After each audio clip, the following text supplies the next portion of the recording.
Hey, welcome to All About the Game. My name is Todd Blyleven. I'm joined by my co-host, Mike Micucci. Mike, we got a great show today.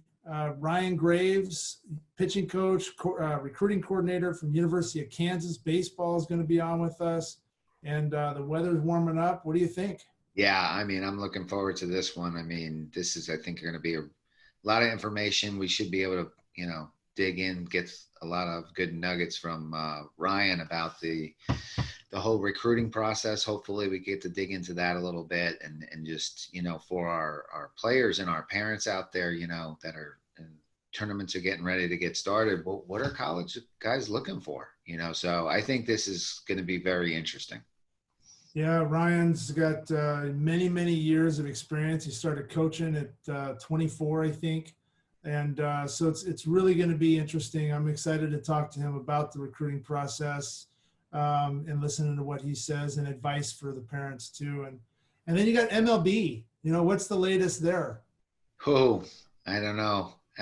It seems like they seem to be getting close and then they seem to be getting further apart. So, we just got to kind of sit and wait and see what's happening here. But I do think we're in this little bit of a window that if we don't get things going pretty soon, that it's probably not in anybody's best interest to play the season, the baseball is such a funny sport, the way it's kind of aligned that, you did definitely need enough time to get ready and then enough time to actually have a legitimate season. And we're getting to the point where we could be getting past that. Yeah.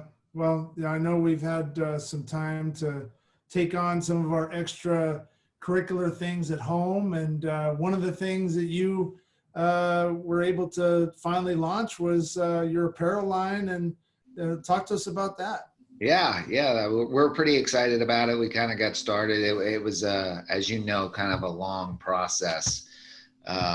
You get this idea of what you want to do. And so it started with kind of our logo that you see on the hat here.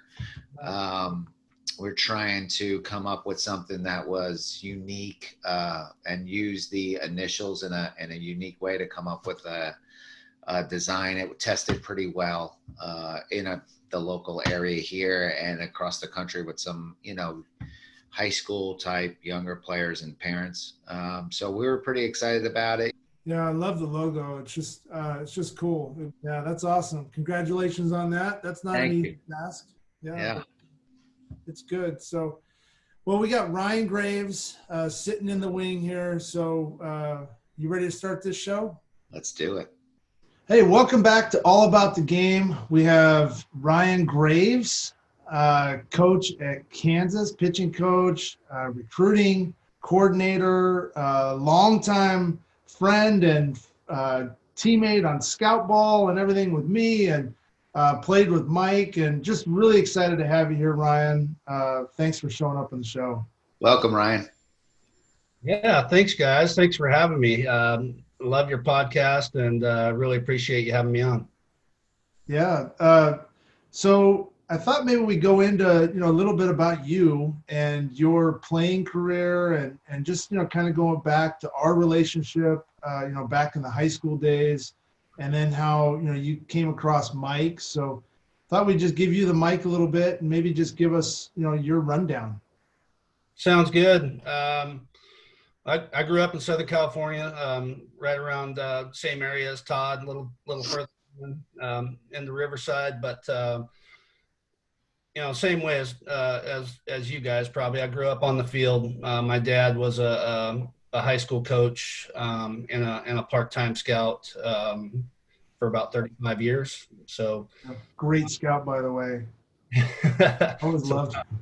Todd and I think both played for my dad in scout ball for fall ball, and I think Todd and I actually played together for the Cardinals, right? The Orange County Cardinals. Yeah, Randy Vanderhook. That's one of the best coaches I ever played for. Absolutely. How about that team, man? Was pretty stacked too. I'm not sure what I was doing on it, but there's some players running around there. But yeah, so grew up in Riverside, played for my dad at Riverside Poly. I ended up going to Loyola Marymount out of high school and played there for 3 years. And And then for my senior year, I was back in the old days where there was the one-time transfer rule, and I ended up at Oklahoma State for my senior year, and ended up having a fun year, and ended up in the College World Series. And what was that like? it was the best experience ever. I was pretty lucky because I got, and probably for your listeners, some of these kids that are considering different types of schools, like I went to two vastly different universities. Loyola Marymount was probably above me academically a little bit when I went. It's a tough school, great school. Beautiful campus, and then ended up at a bigger school, power football. I was the last year of the Big Eight and played at Oklahoma State, but my experience at Oklahoma State was great. I got to play for a legend. I played for Gary Ward. That was the last season that he coached, and it was quite an experience. That being a pitcher at Oklahoma State back then was pretty fun because, if you kept them under 7, you had a pretty good chance of winning. We tended to score a lot of runs, so there wasn't a whole lot of pressure to throw any shutouts or anything at that point. And then so didn't get drafted after my senior year. Had a good year, but I was just a soft throwing lefty that had to mix and command the ball and really think my way through it. Cubs ended up giving me a chance, as a free agent, and played for about a month in Williamsport, and then that's when I joined Mike in Daytona for a majority of the rest of the summer, and had a great time, great experience, and I went back. It was funny. You never know how it's going to go. I went from free agent to, Williamsport, and then got bumped to Daytona, probably because there was no lefties or somebody got hurt or whatever. And then the last 2 weeks of that summer I spent in Orlando in Double-A, and I'm thinking, well, this is going pretty good for, free agent. And then, reality set in the next spring training. You go back for spring training and, you're thinking, oh, I ended in Double-A. That's pretty good. And then I'm all the way back down to and and I got put in extended spring. They wanted me to learn how they said I had the perfect arm slot for a screwball, which sounded like it hurt. But and I just decided, I grew up in a coaching family, and I had a feeling that, that's what I was going to do, and what I wanted to do. I had a great experience in college, and so that was kind of my goal.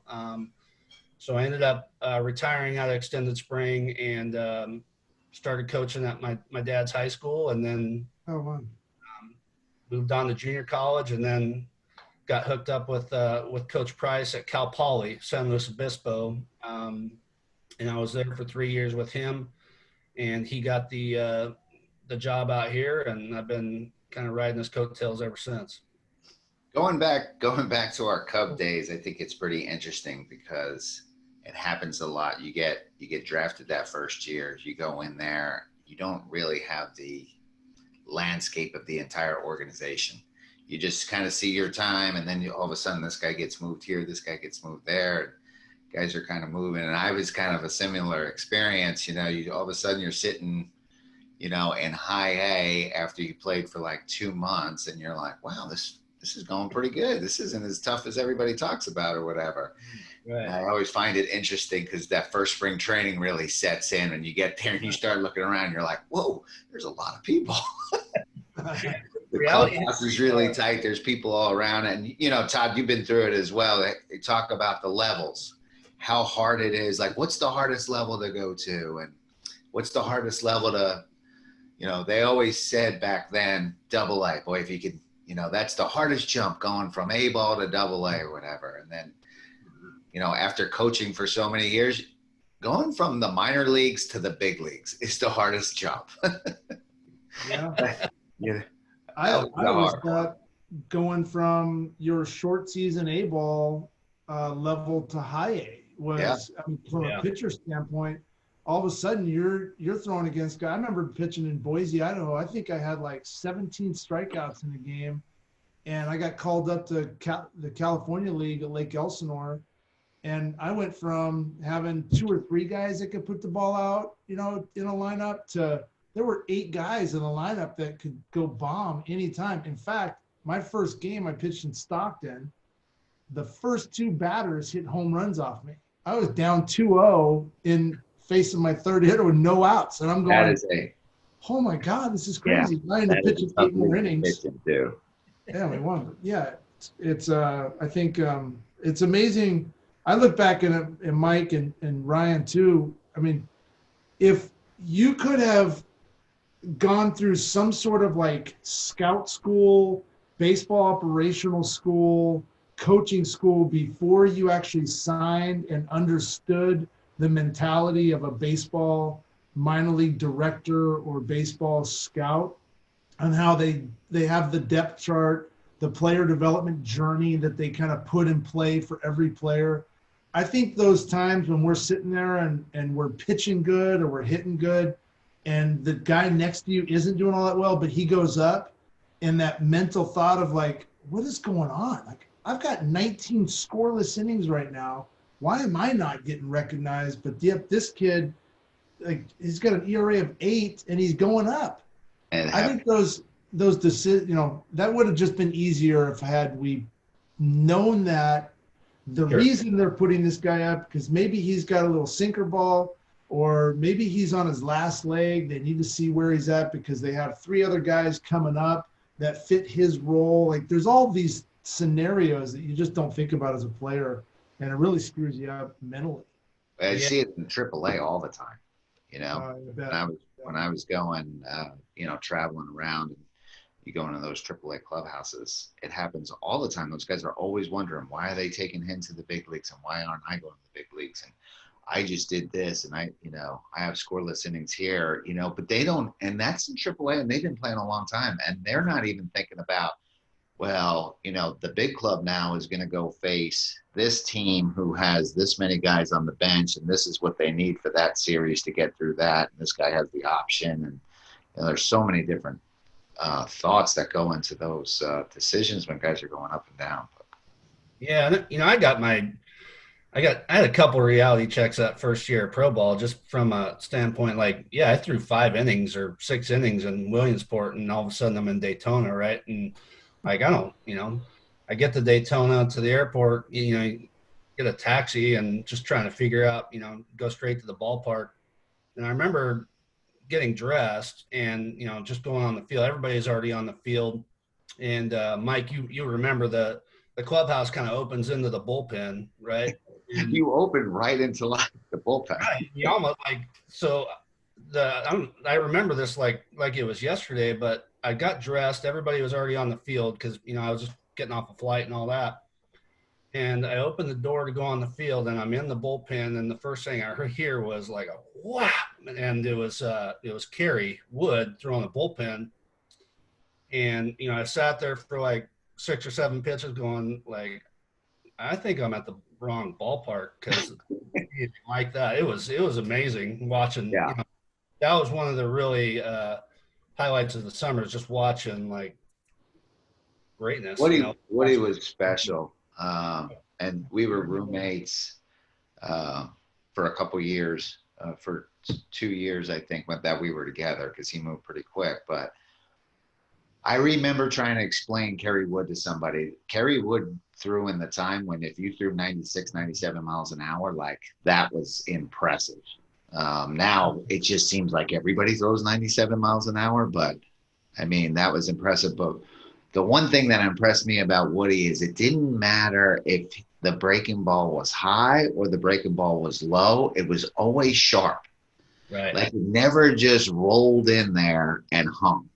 He would throw a high one and it would snap off the table. And then he'd throw a low one and it would snap off the table. And it was probably one of a true curveball, when you don't really see him much. You see a lot more slurves and a combination of the slider and the curveball kind of meshing together. Mm-hmm. Woody really had that true curveball 12-6 action that was just a hammer. Yeah, he was great to everybody, like really down to earth, and one of the things I remember is, you guys would, position players would have to be at the field before us, and myself and my other roommate, you remember Daryl Brown, D Brown. Oh, Yeah, he yeah. we didn't have a car. Neither one of us had a car, and our other roommate was a position player, and but Kerry'd pick us up every day and take us to the field. Not something he had to do, but just a great guy, and was always just a neat guy to be around. It's fun to watch those players that, as through your journey of whether it's even playing with them back in high school or those separator guys. Those, I used to call them freaks of nature. I still do. That Right. Just, you walk into a ballpark, you watch them throw a bullpen, you watch them hit, and there's just something special about it where you go, man, I better get to it a little bit. Yeah, I need to start tricking some people. There were a couple guys that season too. I believe it was 96, where I believe Beltre was playing for the Dodgers. Adrian Beltre. I think Vlad Guerrero was playing for the Expos at the time in West Palm Beach. I want to say Verlander was in the league also. There was a bunch of like talented, unbelievable, and those are the guys I remember when we were playing the Expos and they were getting ready to take infield. Like, you just kind of walked out into the dugout. You wanted to watch. I mean, you heard it all about the arm that Vladimir Guerrero had, and you wanted to watch it. This guy would take infield from the warning track to show off his arm. It was like unbelievable. Or you would sit and watch Beltre just take BP or whatever, and you could just tell. I mean, I remember talking to our manager at the time was Dave Tremblay, who wound up being in the big leagues, managing in the big leagues. And Richie Zisk was our hitting coach. I remember talking to those two guys on the bench just about like, Adrian Beltre, and just being like, man, that's one of the best players I think I've ever seen. Yeah, crazy. So that kind of like segues into, a good conversation that we were talking to Ryan about before the show started, was, like our mindset on, being really good in our position and our place where we were at in our game, and then getting called up, and then, kind of recognizing like, hey, there's some things going on here. There's more of me, my ability, but better too. Today's youth athletes and how the game has really evolved, and the recruiting attention at such an early age. I mean, this is your world, Ryan, and you've seen it for years now. How have you seen the recruiting game evolve, and where do you see it now as we're going, coming out of COVID, or still in COVID, but kids are coming out? Like, what's your kind of mindset there, and any advice you have for parents? Yeah, it's man, it's interesting. It's highly competitive. Everybody is kind of fighting each other for all the players, and I think the interesting thing is, that it's really gone to a point where you're recruiting guys, way earlier than you want to. But a lot of times you feel like if you don't get in early, you may not get the chance, and so you're probably going before you're comfortable with it. The talent's there, but where is he? Where will he peak? How much better will he get? How much bigger will he get? And it's hard to do when you're looking at freshmen and sophomores. We talked about a little bit before the show, like when we were going through the recruiting process, we didn't hear from schools or coaches until that summer before your senior year, and then you take your visits and decide. So it's a 1-year process. Now I kind of feel bad for the kids, because it's a lot of times it's a 4-year process, and they every time they get on a field, they think that they have to impress with not only their physical tools, but they're always being looked at, and this could affect what happens, or what schools are after me, or what schools are not after me. And sad because, like we were always shooting for, to play as high as we could, play college. We all had goals, play pro ball. We all had that dream, right? But I wasn't thinking about, hey, the coach from Kansas is here and I'm a ninth grader and I better play well. Like, I don't want kids to, I want them to have fun, play well, enjoy the game and enjoy their teammates. And the last thing I want them doing is going out there and playing with a bunch of pressure on them, that early in their life. That probably make you not like it very much pretty quick. I I think remember you hit being on a couple good points right there. So everybody knows what they're looking for as far as the tools are concerned.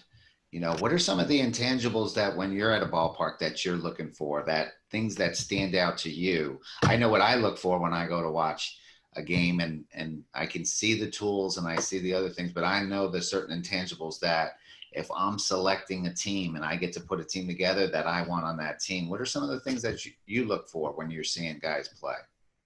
Yeah, poise, and the body language becomes the big key because there's a lot of talented kids on the field when you're going to some of these showcases or you're going to to a tournament in Atlanta when there's 300 teams. You're going to find talent, but watching how they conduct themselves, see how they get down the line. I know you hear it a bunch, but how do you get down the line on a 4-3 on a ground ball to second base? How do you get on the field, off the field? And try to get a view of the dugout every once in a while, just see how they act, in the dugout, or, are they powders? Are they, do they look like they're good teammates? It's hard to tell from a distance, but, and the other thing probably for the parents to know is we're watching parents too, and conduct. And, we want kids to come to Kansas that, that we know they're not men yet, but over the course of time at Kansas, they'll become men. And, some of the distractions that can happen with, maybe, the parents' dream of what a kid's career can be can cause some damage. Can be Yeah, tough. we had similar situations in Pro Bowl when I was the coordinator or director of, you're not only developing the player, but you're also developing the man. I mean, you're getting some of these kids at Pro Bowl, some of them you're getting at 16, 17 years old, at college, you're getting them at 17, 18 years old or whatever. And they're away from home and you're kind of their mom and dad while they're not there. So there's a lot of things that go into that. But I know I love to see guys that have enthusiasm, that just want to be out there, want to play the game. There's certain things. I love watching practice. Yeah. I love watching kids that love to practice. I think in our in where we're at today, I think back, we used to love to just go to the field and play. Now kids don't really play unless it's an organized practice. Did I have my uniform? Do I have this? What do I do here? Whatever.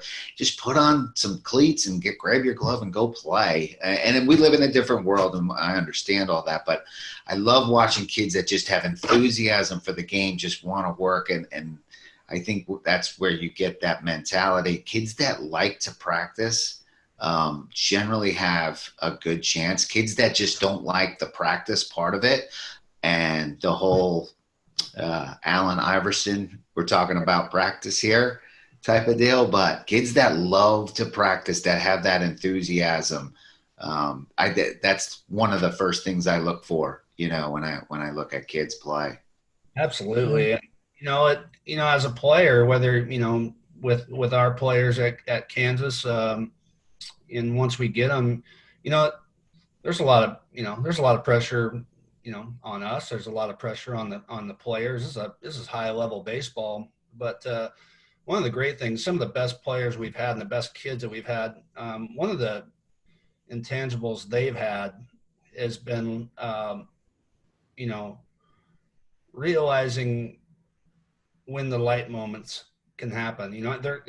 We're in the dugout before practice, or we're, kind of shooting the bull and having fun, like allowing those kids to have fun. before practice, even during practice, and finding those light moments on a practice day or before a game, whatever, can loosen you up a little bit. If you're walking around, tight all the time and very focused, and this is what we got to do. Let's go over the game plan for the seventh time. Like they're not gonna perform the way, Right. but those kids that we've had that have really performed for us, and I'm sure you saw the same thing in pro ball, and Todd, you too. Like a lot of those kids, those same kids that end up having all the success are the ones that can figure out when to turn it on, but also the time where, hey, let's be a teammate, let's have some fun and keep it light for a little bit before we go out and get it going, right? And that's a great trait to have. Those are all my favorite teammates as a player, and as a coach now, those players that can keep it light in the right moment are pretty fun to be around. Absolutely. We had Tim Bogar on last week, and we were talking about the Washington Nationals and winning the World Series and the type of team that they had. And I mean, he was saying they were using the whistles and in the clubhouse, and they were just having a great time in that second half. And it really does. I mean, think about it. When we all played, when we coached, when we scout, those players that have that intangible. And back when we played, we'd go play wiffle ball, we'd go shoot hoops, we'd throw the football around, but it was all about having fun when we went outside. And even if we went and hit, unless we were with an instructor, there wasn't a whole lot of focus on, I got to make sure, I'm moving my hands correct. It was just hitting, or it was just throwing. It's a little different. Stand up there and you'd be like, hey, I'm going to be Barry Bonds this swing. Yeah. Hey, I'm going to do so-and-so this swing, right? Yeah. Now, you can ask somebody to do, show me what a Barry Bonds swing, and they'll look at you. Who? Yeah. Over time, it just gets, it has gotten very technical, but I would say even the guys, or even the great ones today in our game and in the college game, super athletic, and that it's one thing to have great mechanics that kind of flow, right? But see a lot of guys get probably a little bit too robotic, thinking about mechanics too much. And, it's funny as a pitching coach, with freshmen as they come in, it's really when I have to work really hard to like find their base, find their lower body base, but also, hey, let's find your rhythm. Your and your athletic ability, and rather than trying to find these positions right now and catch play, let's see you kind of flow into a step and throw, and just see how whippy you can get with your arm. And sometimes that's they forget it just because it's I have to, everything's got to be perfect. It's not gonna be perfect every time. It's more about finding your rhythm, getting your rhythm right, and making sure you're staying tension free, as usually things happen pretty good. Yeah, you bring up a really good point, and I'd love to hear more about the recruiting journey, as far as like, you're going into families. Obviously, we're not going to talk about players or anything, but just in your history, and because Kansas does a great job. I think you do a great job with the pitchers and just the overall kind of building that manhood journey for those players. But talk about maybe just some circumstances where you have to go in, and part of your job is to sell the program, sell yourself, because there's a trust factor, right? And in some cases, maybe there's a kid that is only being recruited by a couple schools. Maybe there's a kid that's being recruited by multiple schools. But I know you guys aren't salespeople. You don't want to portray yourselves that way, probably. But what are kind of the bigger selling points that good programs have when they're talking to these families of these elite travel ball players, their lessons and all these things? How do you guys compete with that? It gets tougher and tougher because, not only in our league, but around the country, there's a bit of a facilities war going on. And the bells and whistles are nice to have. In our ballpark alone, we have track man, we have Rapsodo, we have all the technology that kids want to see, but that's, but you got to use it too. I think the biggest thing that we try to sell, and Coach Price is the experience, right? And we're going to play against top level competition, but I think, more than anything, we're selling the experience, and we have to sell development. We have to, here's, a lot of times, some of our best players have been kids that come on maybe a smaller scholarship. Maybe they're recruited walk-ons. Good example of one of our guys. We got a kid named Stephen Blyleven out of Southern California, and this might, we might talk about this a little bit later too, but we got on him when we saw a video from him, and he was a sub, like a low slot righty, real wiry, and very flexible. That was probably throwing 82, 83, topping at 84 in high school, and we just liked the way his slot worked, and we, like he sent us some game footage, and then the reaction to the hitters was not good. And he was just a kid that, he came to us as a recruited walk-on. By the end of his freshman year, because of an injury, we moved our closer into a starting role. He ends up being our closer. He has 8 saves as a freshman, and he's probably 6 foot, 160 pounds, but he's throwing 84, 86 from a low slot, and nobody seems to be able to catch up with fastball, even though it's 84, 86. So over time, sophomore year, junior year, they keep getting stronger. He ended up pitching for us for 4 years. And by the end, it's more like 88 to 90, 87 to 90. And probably as much, not probably, the most swing and miss we've had with a fastball in, the 18 years I've been at Kansas. And it wasn't 95 or 96. It was just a different slot, and the ball jumped on guys. And he had this ability to, which you haven't, you don't see subbies do very often, but he had a late in counts. He could elevate the fastball up through the chest over the middle, and they swung and missed at it all the time. That was his kill pitch, and we laughed about it all the time, but his mix was about 94% fastball. As a closer, we just came in and went after people. And long story short, he got into pro ball, and sure enough, he started doing the same thing, and he's been in for 3 years. He spent most of the year in AAA last year. So he's moving fast, but he's so different than, he's just a different look from everybody else that you used to see. And even in pro ball that, in a 1 inning, 2 inning stint, he's got a chance to really have a good career. But like I said, not many people are recruiting him.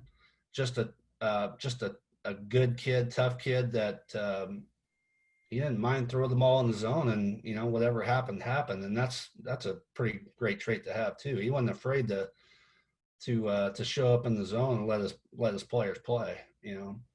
Yeah, that profile that you just mentioned, the older reliever that gets into pro ball late, that can perform. He gets swings and misses on pitches in the zone. There's a lot of things like that. All those boxes are checked to move really fast and go to the big leagues, and get there pretty quick. I mean, that's something that we would look for. But you mentioned some things that you can't see on technology, or you can't see on the computer, the reaction of the hitters. Right. I think we kind of starting to lose the reaction of the hitters, and we look at all these numbers, and they all profile out to be really, really well, but he can't throw the ball in the strike zone. He doesn't get any swings and misses in the strike zone for whatever reason. They see it well. He gets squared up pretty good, but we like these numbers, so we're going to, do this with him or whatever. And then you have the other guy who doesn't quite have those numbers, but can get a ton of swings and misses in the strike zone, gets a lot of soft contact, gets a lot of bad reactions or whatever. So I think there's just a bunch of different ways that you can develop players. Absolutely. Interesting. That's the one thing I try, when we're game planning,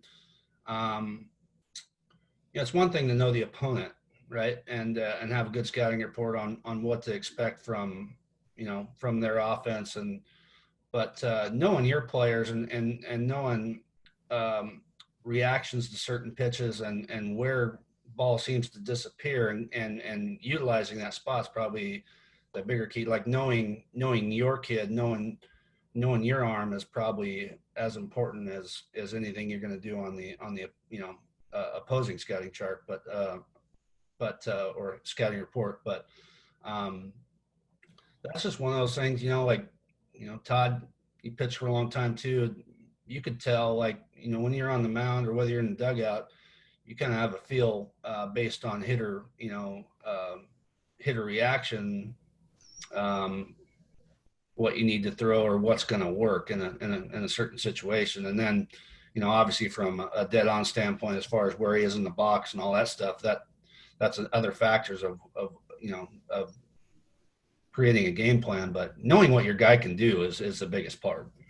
Yeah, I agree. I think, I have conversations with parents that, you watch their kid pitch and it's good. And they've got these certain tangibles where maybe they have movement. Like I drafted a kid, Steven Andrade, out of Cal State Stanislaus, 32nd round pick, senior sign, but he had this kind of offset index finger that had some movement. So we worked together a little bit during one of his bullpen sessions and, got him to drive his lane a little bit more. And all of a sudden he goes to spring training and, like Mike just said, I mean, he's just dominant and he just cruises right through the system, gets to the big leagues with the Angels, goes to Kansas City for a little bit as their setup guy, was able to make enough money to move his family and start a really good life for himself. But he understood that one piece in his game. And that's where, like, you talk to families and everybody's so enamored by the numbers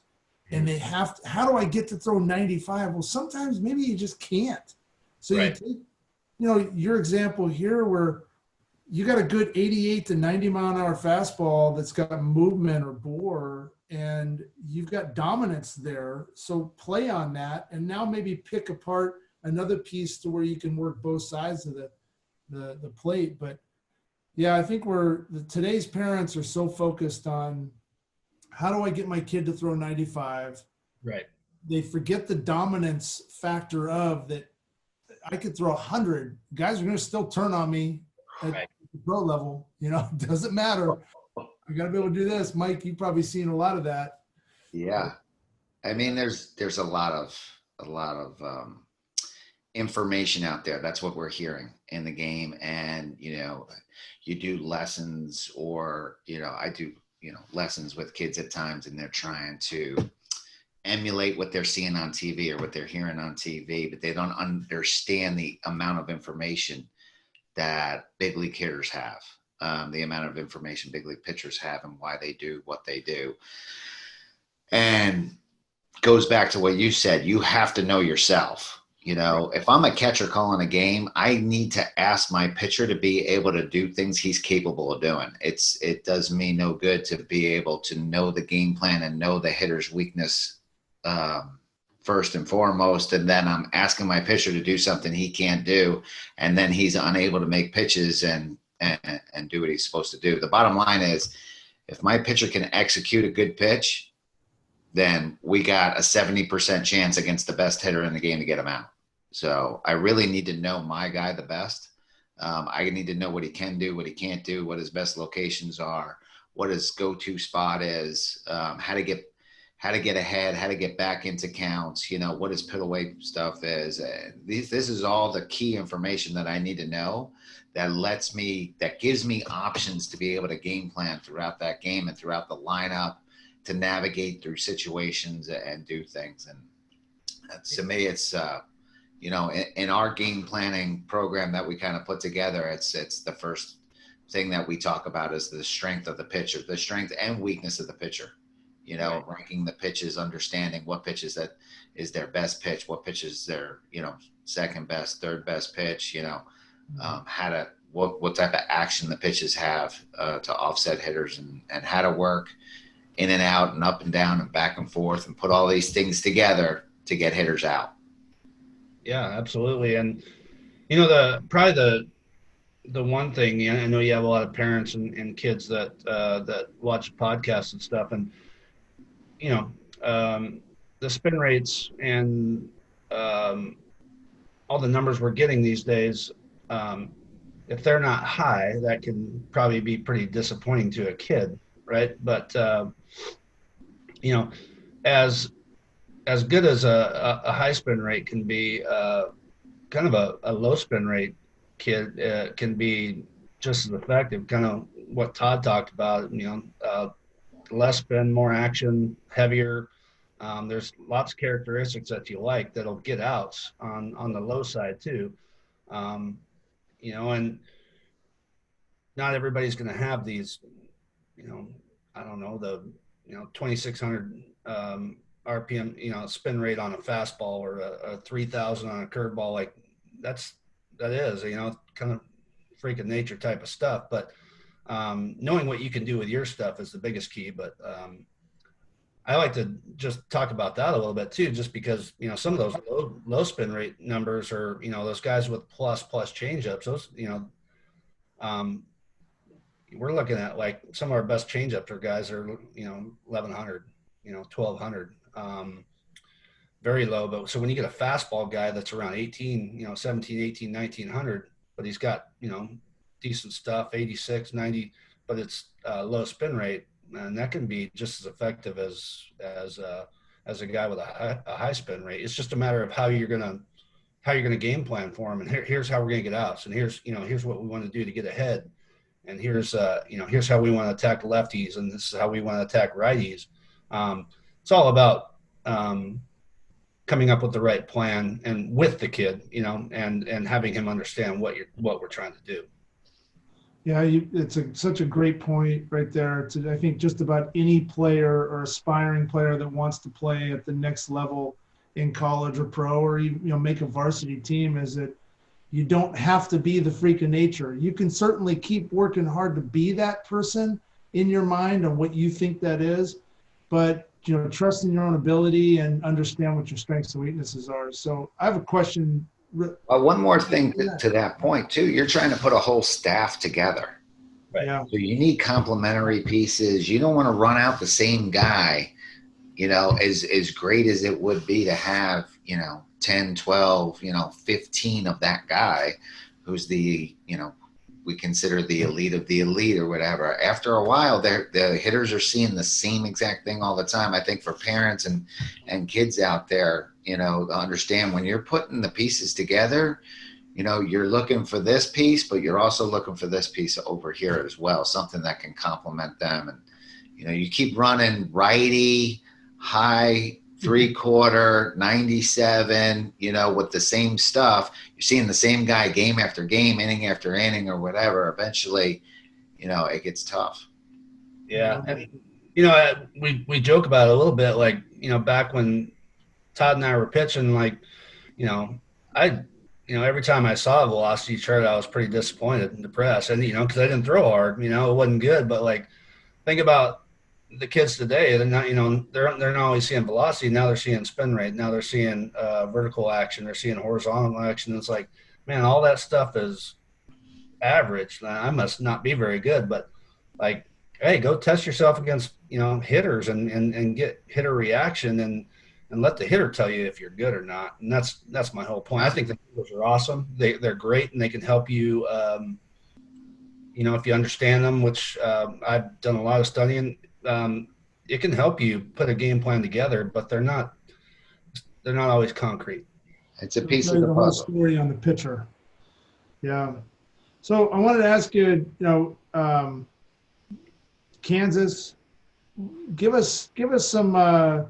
This is your time to shine a little bit and tell us about the school and the program, and maybe some top threes that maybe people don't know. Especially those kids, California, Texas, outside of the Midwest region. Give us some highlights. Well, we've been pretty lucky. First of all, I told you I've been riding Rich Price's coattails for 21 years now, and I followed him out here from Cal Poly and been with him ever since. And there's a reason for that. I'm lucky to work for one of the better people in baseball. He's great when it comes to being a player's coach. I can't think of anybody that's any better than him. He's always got the best interests of the kids and the team in place, and he's very positive, very energetic. But at the same time, he's got enough of when a kid gets sidetracked or maybe attendance in that psych 101 class is not going the way it should be.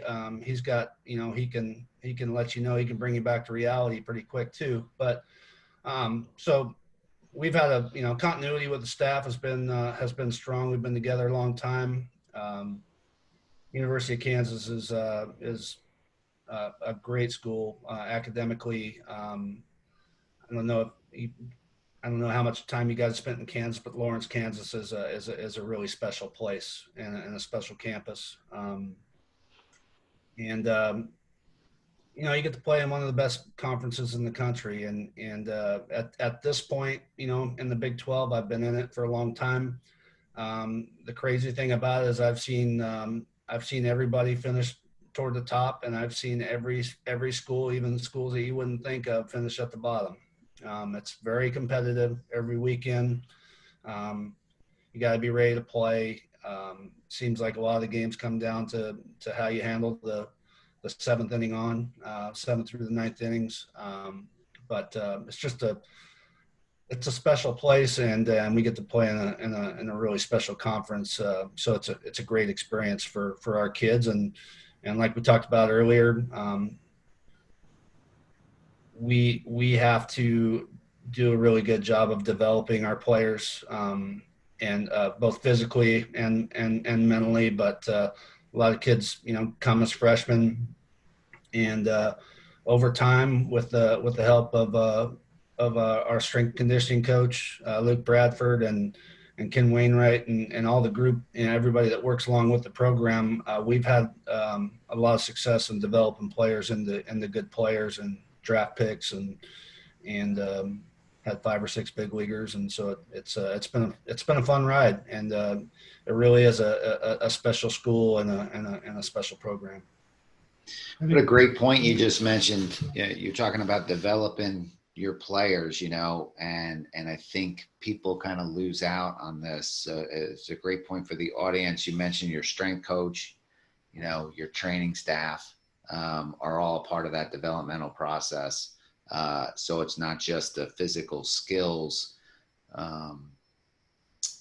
as the baseball skills, but it's the other things that go into it. I think that sometimes we miss out. We were talking with Bogey about it last week on last week's show, just about, the nutrition factor that's going into players now, and the strength factor, and, supplements and all these other things that all kind of play a part in the developmental process. Yeah, absolutely. I mean, they're a big part of it. And, I work with pitchers and catchers, but mainly with the pitchers, it's, arm health, arm strength, overall strength are big keys. So between Luke Bradford, who's been with us for 9 years, he was a college pitcher at Emporia State, so he understands baseball. He played baseball his whole life, and he understands the movements, but he also knows what soreness feels like for a pitcher and stuff like that. And then Ken Wainwright, who's our athletic trainer, it's kind of it's kind of a 3-man team of working with the pitchers and knowing, hey, who's feeling all right, who has the nagging little soreness, or what's this kid going through. And it's a daily process of how are we going to try to get these guys better, but also have them prepared for the next, the most important outing, the next one, how are we going to get them prepared and ready and feeling good going into the weekend. I think it's so important too, just listening to you guys talk about the development of, the mindset, the nutrition, the strength. When you have a program like Kansas that has not just baseball, but all these other nationally recognized sports that they're pulling all this information from your strength and conditioning coaches, and you're working with not just baseball athletes, but all the great athletes in this, in this one school. It's very similar to pro ball, where you're pulling from the best. So what a cool experience. Yeah, I've been really very lucky. I was lucky enough I got into, college coaching at an early age. So I was, done playing around 23, and I was working for Roger Ward at Northeastern Oklahoma A&M for a year, and then got hooked up with Coach Price. But I was 24 going on 25 when I got my first Division I job, and you could probably realize that I was not ready right away. I had a lot of stuff to learn. I had a lot of playing experience, right? And I grew up around the game and coaching family, the whole bit. But man, there's a lot of things you got to learn along the way. And, so I'm proud of the success we've had, at Cal Poly, Kansas. But I've also taken my lumps and had to learn from them, and Coach Price was good enough to, bring me along, and develop me the same way that we have to develop players, and it's kind of that process of continuing to get better every year, whether it's a player or coach. You're always, trying to be a little bit better in one spot or several. I think and that's a great message. I mean, for everyone to hone in on, whether you're a youth athlete, high school, college, or pro guy or parent. But as we transition into, towards the end of the show here, where we're at today with, this virus and people being outside now, and practices. I know in Texas, my son Dylan has a full practice tomorrow in the afternoon. So the state of Texas, we're able to do those things. Other states are doing the same thing. A lot of the showcases, though, you got the recruiting rule, the dead period's extended to July 31st. So that really gives you guys a couple weeks to come in and see whatever you can. I know that's been a lot on you recruiters in college. Can you give us an update on, really talk to probably two different players right now? Talk to the underclassmen and then in high school, and then that junior that lost out this year that you guys really didn't get a chance to see, that's right, going into the senior year. Where should those athletes be mentally? Should they be traveling the country? How are you guys going to be able to do this? And then kind of spell out what that fall and spring is going to look like for us. Sure. So like you said, we're off the road through July 31st. So we cannot be on the road. The only contact that we could have with a player, they can't come to campus either. So the only contact that we can have right now is by telephone for the kids old enough that we can call, or they can, the younger guys are allowed to call us, but we're not allowed to call them back. I know that's confusing, but anyway. Well, can you explain that just so our audience knows a little bit more about that? Yeah, so we can't start making telephone calls to high school players until their school starts their junior year. So freshmen and sophomores, we're not allowed to call, and they're allowed to call us, or a lot of times they'll, if they have interest in your school, they'll say, I'm gonna call you at 9:30, and we have to answer because we're not allowed to call. Otherwise, they just have to keep calling back if we don't get them. Hopefully they get you on the phone. Right. Yeah, exactly. So I'm sure it's frustrating for the kids too, but That's good to know, though. Yeah, but so I think the biggest thing moving forward is it is going to be tough for those kids. I feel bad for the kids that are juniors going into their senior years, and I feel bad for the seniors that lost out on their senior year in high school and playing with their buddies and man, that's a tough deal. And I'm sure we all know there's seniors out there right now that are probably, maybe late growth or, becoming the player that they want to be as a senior and haven't, that could be really good college players right now. But I think the hardest thing for them is, yes, from an evaluation standpoint, it's going to be tough to be seen this summer. My advice to them is,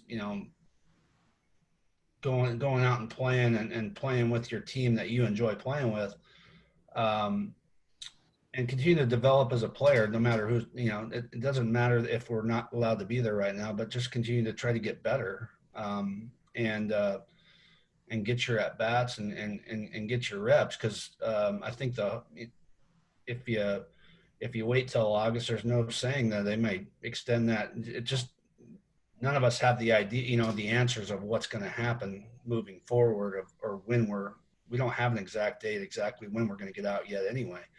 I guess my other piece of advice is, and having a 14-year-old and a 12-year-old, I think these kids and parent, like, your phone can do a lot these days, as far as putting together a little video for schools that you're interested in, whether it's if you're a pitcher, a light bullpen, just showing your stuff, and watching how your body moves, maybe from the backside, right? So from the pitcher view, and then from the open side, just to give us a look for of what the what the delivery looks like, and if you have some game film, so we can see some reaction to hitter, that helps too. I don't need at some point I'll get the numbers at the spin rate. Like, that's not important at this point. I just want to see how bodies move, and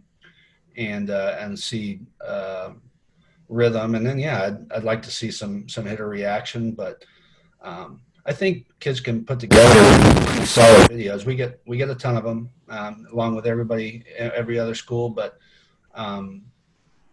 we can get a solid evaluation. Obviously, like we talked about earlier, we want to see in the dugout. We want to see how you get on the field. That's the big part, and hopefully soon we'll get to do that. But I think in the meantime, just go back to having fun, being with your friends, working hard, getting your at bats.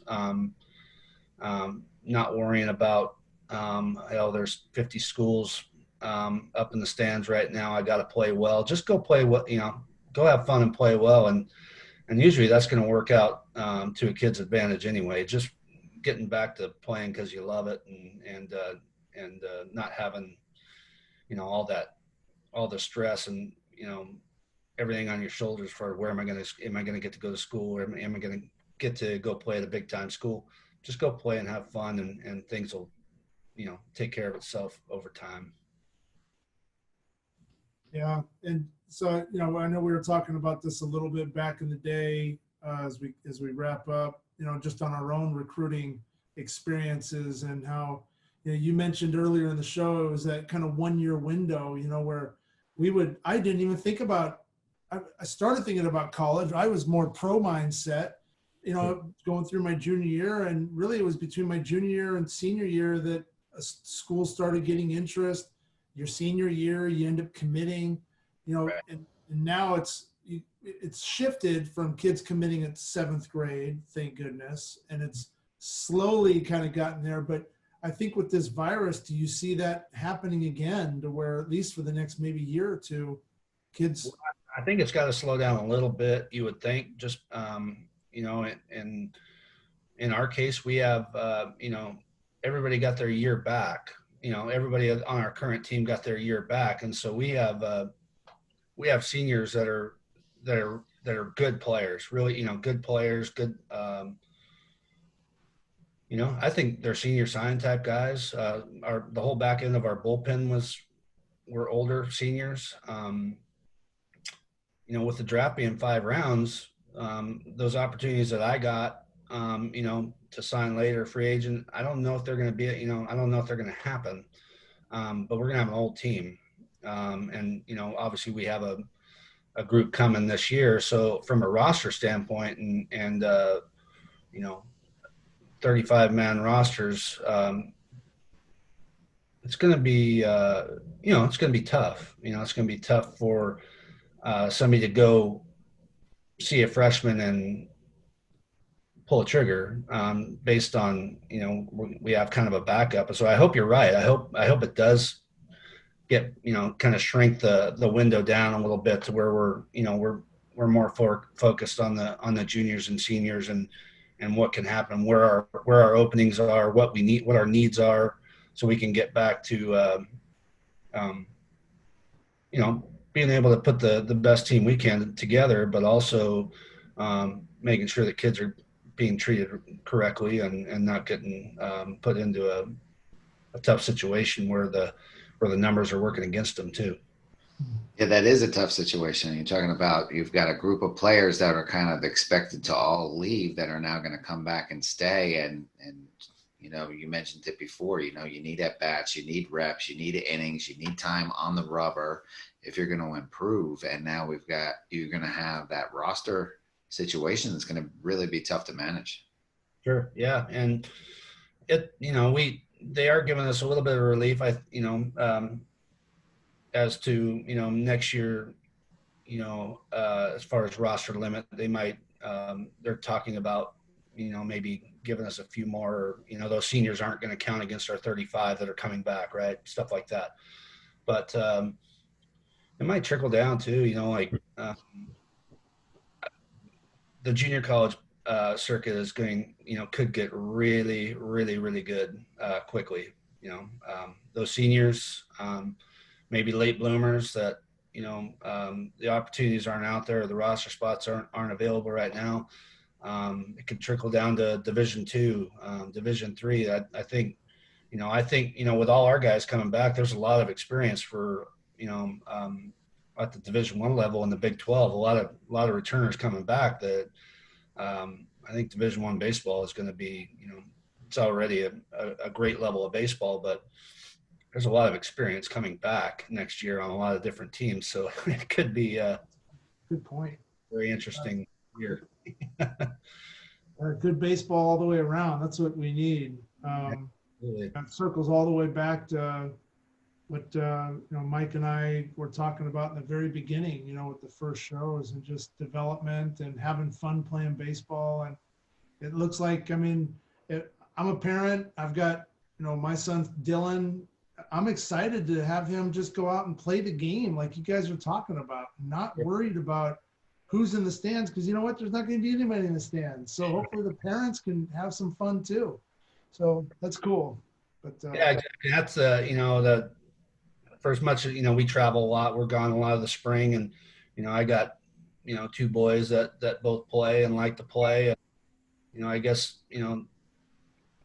rather than getting to coach my big boys, I'm gonna help my older son's team out and at least get my fix of baseball and be around him, so and be around those the young kids, and so that'll be fun. But yeah, we're all definitely looking forward to getting back on the road and evaluating and recruiting and seeing some kids, but we just don't know when that is yet. But in the meantime, we'll enjoy the little kid baseball and watch some kids have some fun, hopefully. That's awesome. Well, Ryan, thank you so much for being on All About the Game with Mike and I. This has been just, really awesome. We hit on so many different levels, and especially on the recruiting part, and just talking about, college baseball, pro baseball, listening to you guys talk. It's just been awesome. So thank you so much for being on.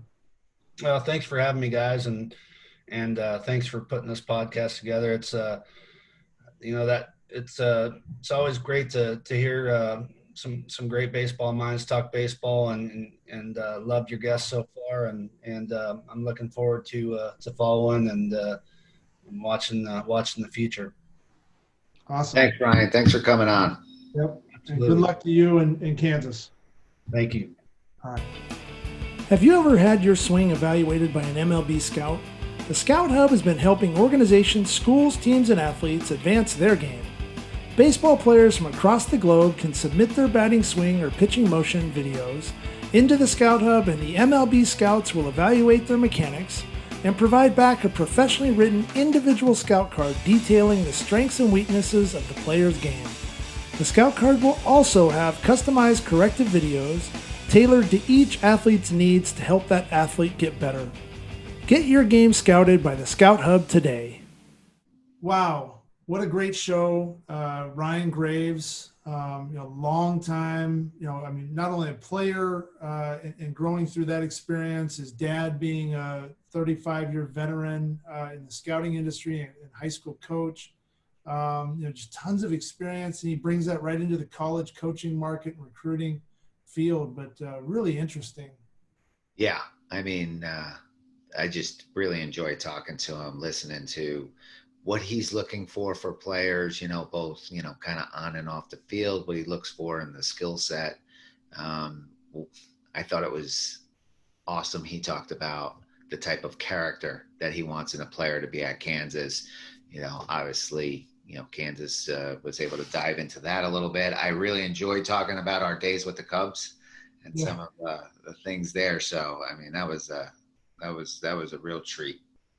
Yeah, and he sold himself a little short on the type of pitcher he was, but back when we played together on that Connie Mack team, we were loaded with talent, and he certainly was right there with everybody else. So he could really pitch. But I liked how he got into the more tangible areas of being a pitcher in today's technical times, and it certainly is important to understand spin rates, but to miss bats and to get, to have the hitter's reactions and be able to see that. I thought that was interesting. Yeah, it was something I learned also as a young coach, older experienced pitching coach, when I just started coaching in pro ball, would talk about the ability, like when we were talking about having to grade out players or who might be better at the next level and things like that. And his big thing was the ability to get swings and misses on pitches in the zone.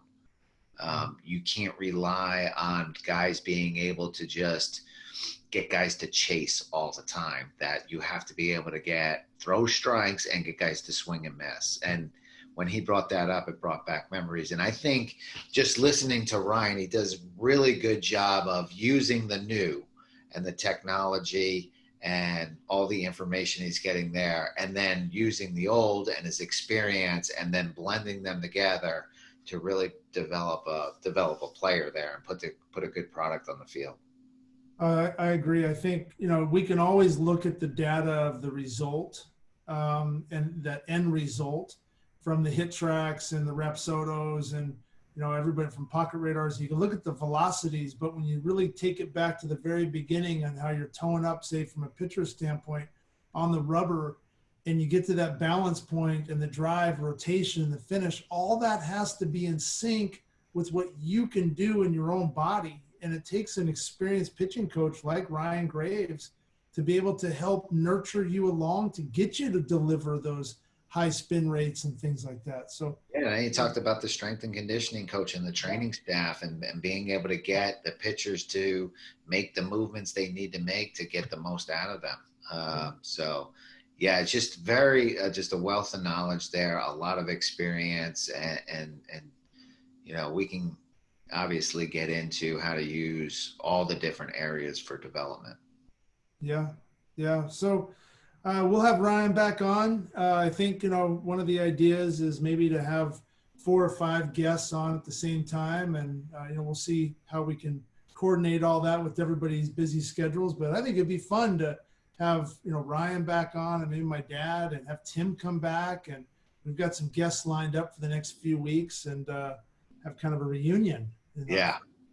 Several podcasts. That'd be a great one. Yeah. But Well, Mike, I had a blast today talking baseball, and wish you the best for the week. And we'll see you next week. We'll see you next week. All right. Have a good one, everybody. Stay safe.